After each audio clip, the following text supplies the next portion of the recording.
Welcome to the Luxe Leap. My name is Réland Logan, and we chat about women consultants making bold moves, big wins, and the secrets to extraordinary branding. So I have a question. What does it really take to lead with purpose, pivot with confidence, and build businesses that stand the test of time? Today's guest knows firsthand. Sheila Slick is a seasoned business leader with over 25 years of experience spanning from education, technology, and entrepreneurship. As the co-founder of 4 businesses, a former SCORE chapter chair for Volusia and the Flagler counties, and the host of Milestone Moments in Business and Leadership, a podcast that helps Sheila bring a wealth of wisdom, strategy, and lived experience to every conversation. Her leadership style blends practical know-how with visionary thinking, making her a trusted voice for entrepreneurs, leading, navigating growth, change, and defining moments. Get ready for real talk on building, leading, and evolving with intention. Please welcome the powerhouse behind the business milestones and meaningful leadership, Sheila Slick. Hi, Sheila. Hi, thank you for such a beautiful introduction. Of course, of course. So I love to kick it off with everyone just to get a quick summary of how did your brand get started? What's the brief Reader's Digest version of it? Well, so which one of the 4? Whichever one brings your heart happiness. Like, how did you start?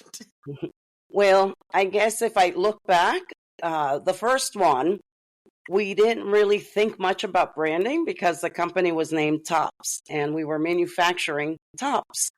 So wait, tops isn't the tops we wear, the tops we spin. No, like all kinds of surfaces, the kind that you see on counters when you walk into an institution, commercial, kitchen counters. If it was a top, we'd manufacture it. So the company, which is, still working today, it's called Tops. Oh, wow, that's kind of brilliant. The second one was, the third one, you'll understand my branding mistake. The second one was a legacy company. It is a retail jewelry store, and my grandmother had built that out in one country and then moved to a separate country where we helped her not just launch it, but we were 3 partners, my mother, my grandmother, and I. And so we ended up having 4 different retail stores. And so the name became a big issue because we all wanted that same name. It represented legacy to us, but we had to, be a little different than the other ones in the other country. And now there are 3 different countries that all share part of the name. The third one, Slick Developers, happened when I learned how to code. This one it wasn't planned. It was before technology was mainstream, like today. I learned how to code and that turned into another company. And when I did that, I did it with an educational purpose. I was mother of 3 young children, which they're all adults now. And I thought this could be for them. So I named it Slick Developers. And not one child was interested. Not one kid is a developer. But I didn't want to sell it. I ended up selling some clients off because I felt like I was selling my own personal identity. So those are the first names. And then when I moved back to the United States and I incorporated here, I ended up using the term 5 milestones. And everyone always said, what do the 5 milestones mean? What does that mean? And so that's my secret that I can share later on with you. Oh my gosh, I love it. Well, now I'm intrigued because I'm like, I don't think you have 5 kids. Now I'm just trying to do so much math in my brain over here. Well, as you look forward and you really think about, you've had all these brands, you've made all these pivots, you've changed countries, and you're back in the States right now. What was a pivotal moment in your brand journey, whether it's personal or all 4 businesses, that really defined where you are today? 5 milestones. Oh, might as well tell us a story now. All right. So life is defined by milestones. And in order to get from where you're at now to where you want to be, I broke that down into a 5-step framework. 5 represents change. 5 represents a lot of different things for me in a personal way. And I also was going to turn 50. And so I thought, this is a great way for this company to be my next chapter. What do I want that to be? And I was able to tie it in with the brand by breaking down the framework to get from point A to point B, whether it's a personal transformation or a business transformation in a 5 steps. That's amazing. That's absolutely incredible. And since you've done that, like, what kind of transformations have you seen?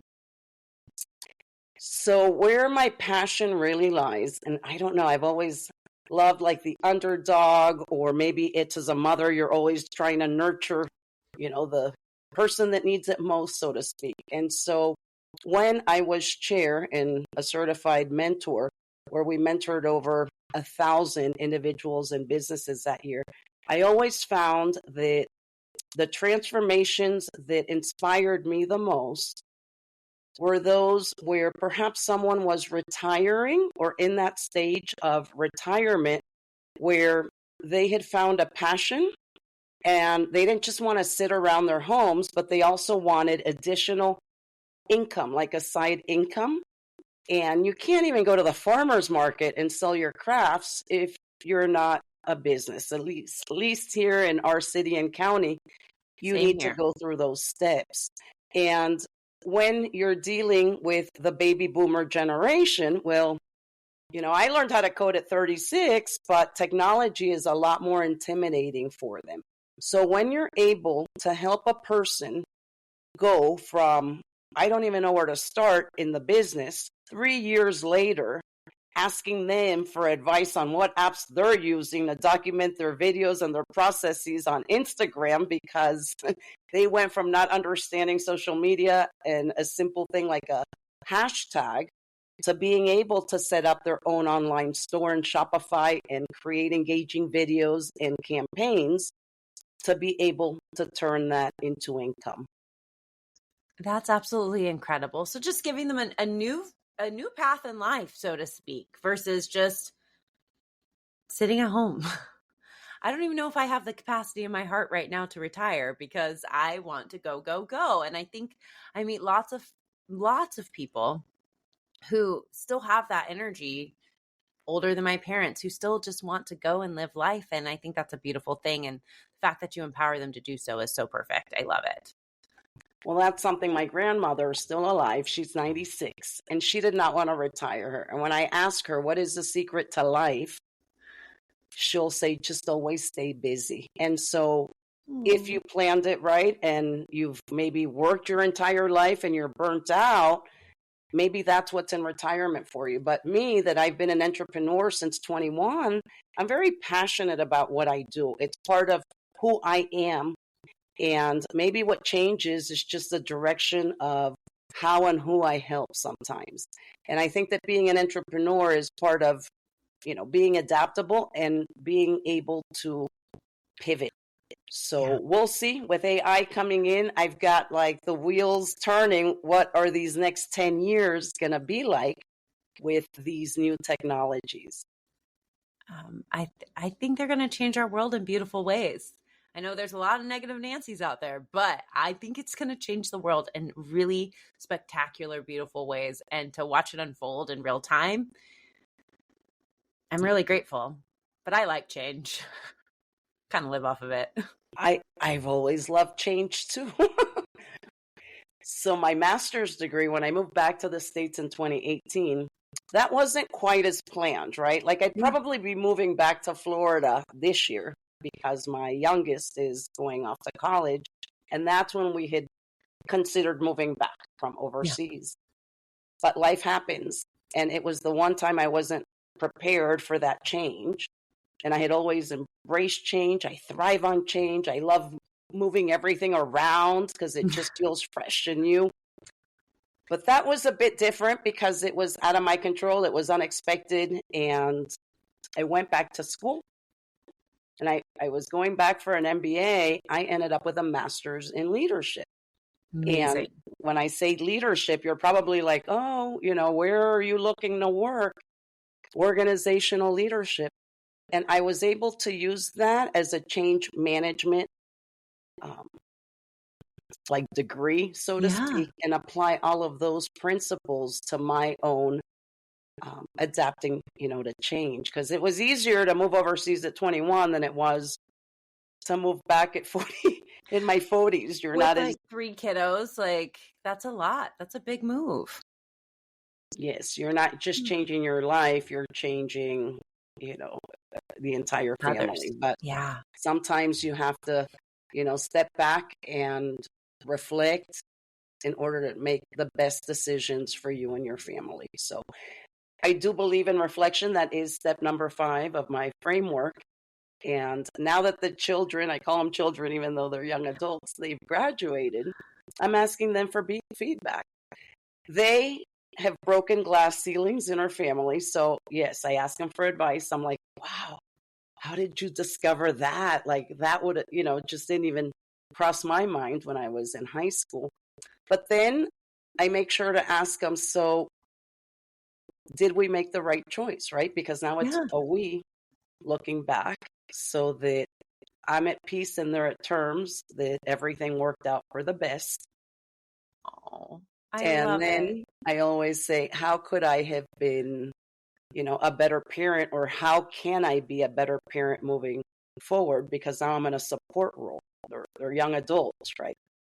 So I'm They always are. asking them for feedback. They are. I love you call yours kids, and our family, the siblings who are the same age as your kiddos, we still refer to as the babies. So don't worry. They're forever as all adults known as the babies. So at least your kids are kids.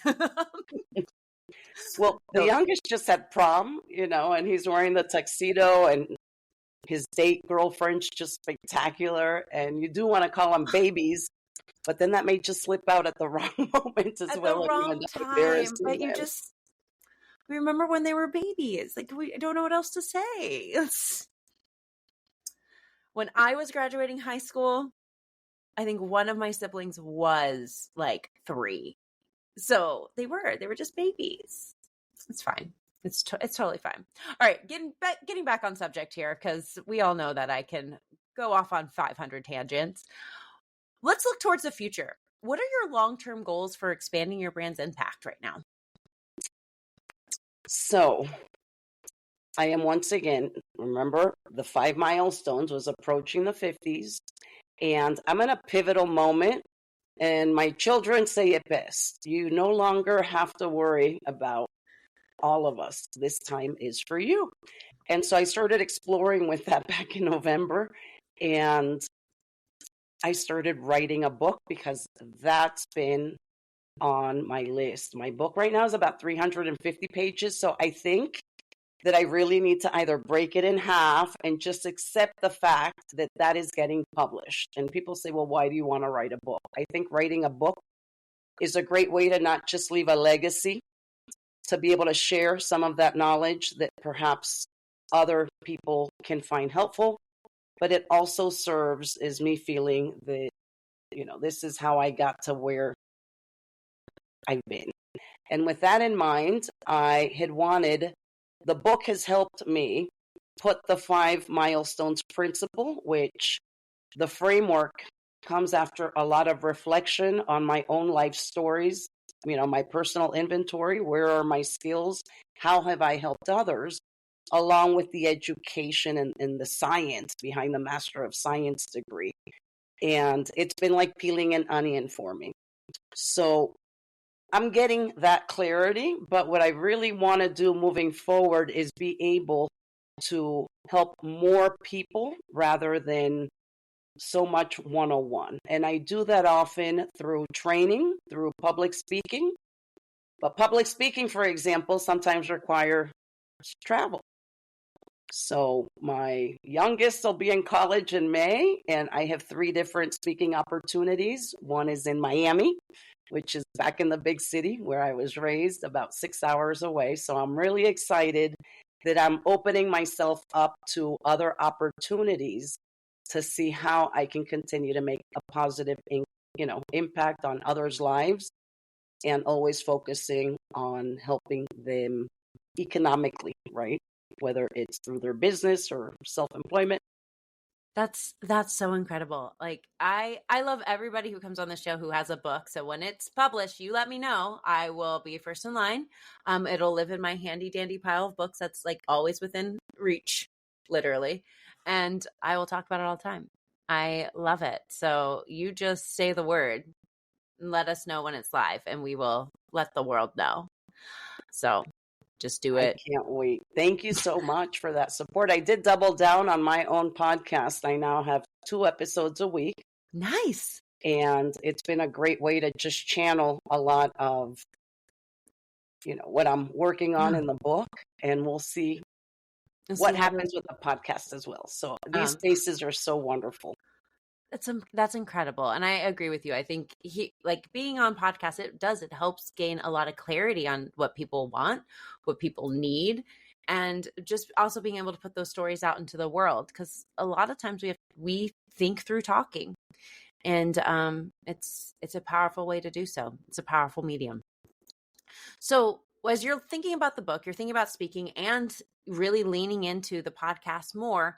How will your marketing strategy adapt to support your brand's growth here in the future? Well, that's where I would need to come to an expert like you so that I could talk it through and be like, Réland, am I on the right track, right? On the right track? As entrepreneurs, we wear so many different, hats. Mm-hmm. And sometimes you need to understand the importance of collaborating with someone whose expertise is focused on one specific concept.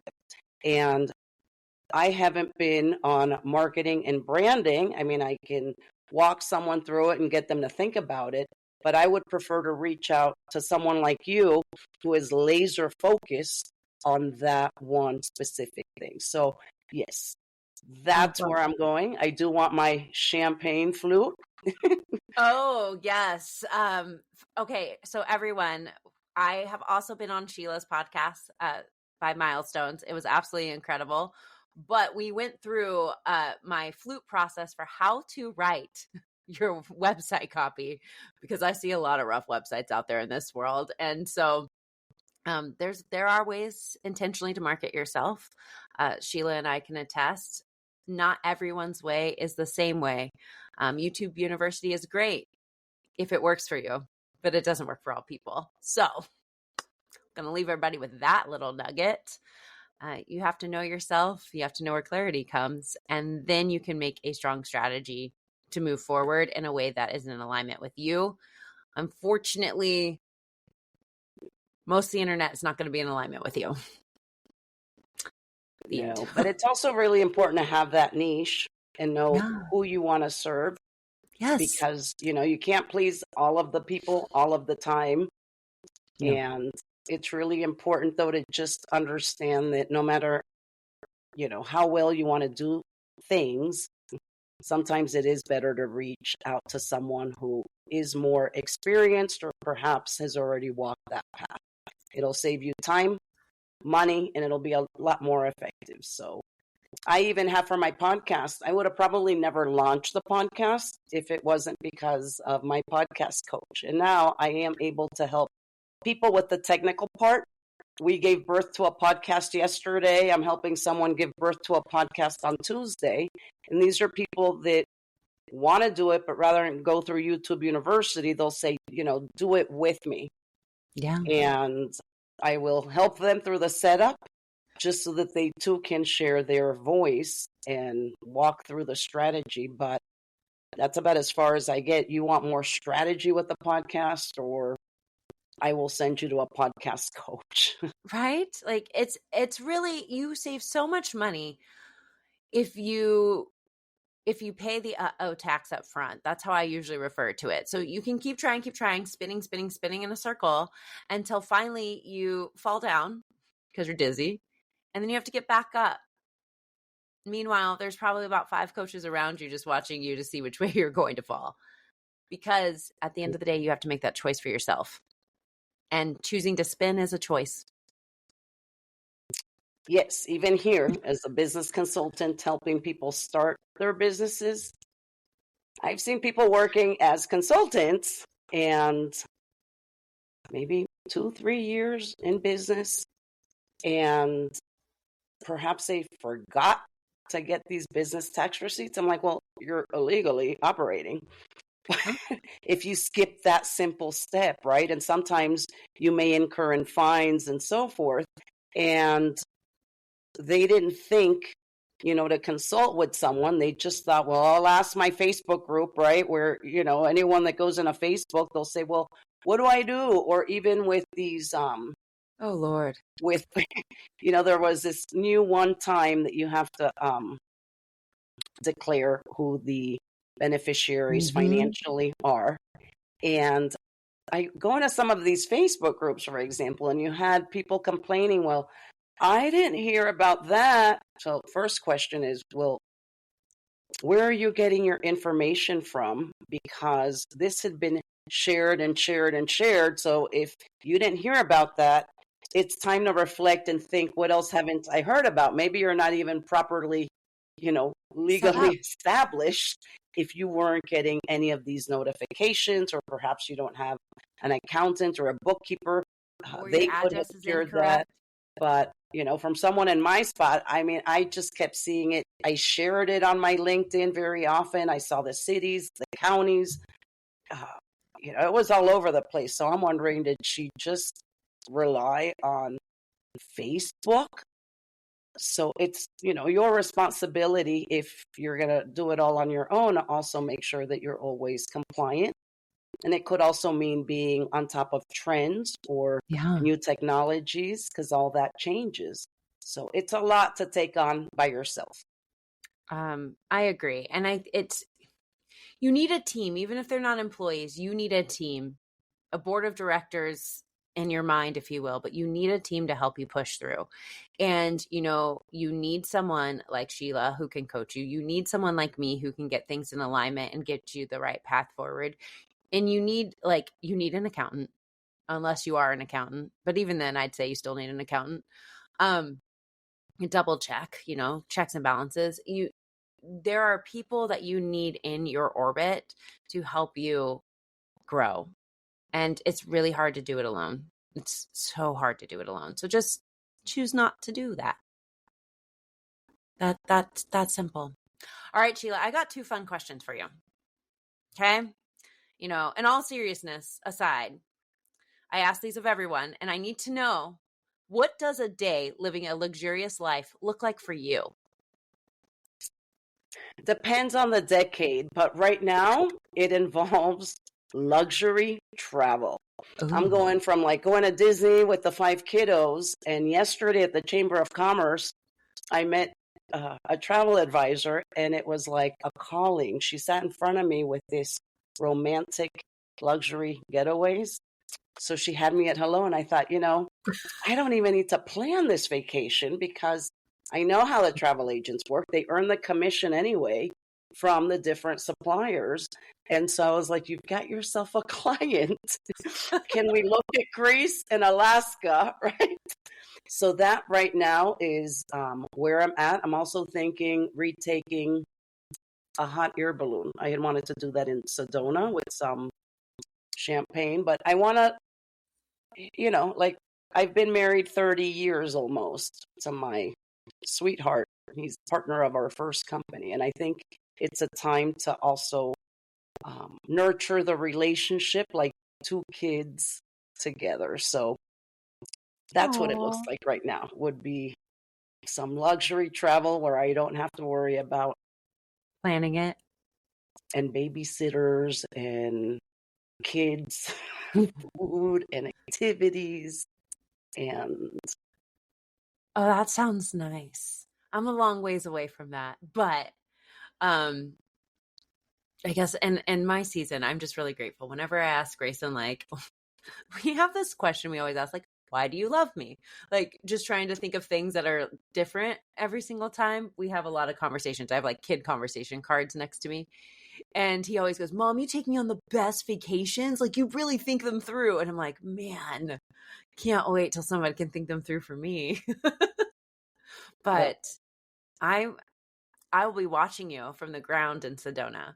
But if you go to Sedona and take that hot air balloon ride, There's also this really cool zip lining park not too far from Sedona, and it's over a wildlife refuge. Like, it's really cool. So you should do that and then go visit Jerusalem, because that's also a really cool place. Might have just told you that I grew up in Arizona without saying I grew up in Arizona. So I love it. Sedona is one of my favorite places in the world. It's absolutely amazing. Now that this just became a travel ad for everybody, also visit Slide Rock if you go to Sedona. Okay, travel ad over. But last question for you. In one word, what is your primary motivation in business? Purpose. Why? Because it's what motivates you when you don't want to get out of your bed. If you have your why, your reason, and it gives you purpose, then it's not work. That's incredible. Well, Sheila, where can they find you if they want to connect with you? My website is Sheila Slick, SLICK.com. And since this is a podcast, you can tune in to milestone moments in business and leadership, and tune in so that you can, hear your interview along with other entrepreneurs and leaders that are making an impact. I absolutely love it. Well, thank you again for being on the show. It was such a joy to have you here, just meet you and get to know you in these last few weeks. And I'm really grateful you took some time out of your day to make this happen. So everyone, have a beautiful weekend. And we look forward to hearing how you also are taking Luxe Leaps in your world. And we'll see you next time. Bye, everyone.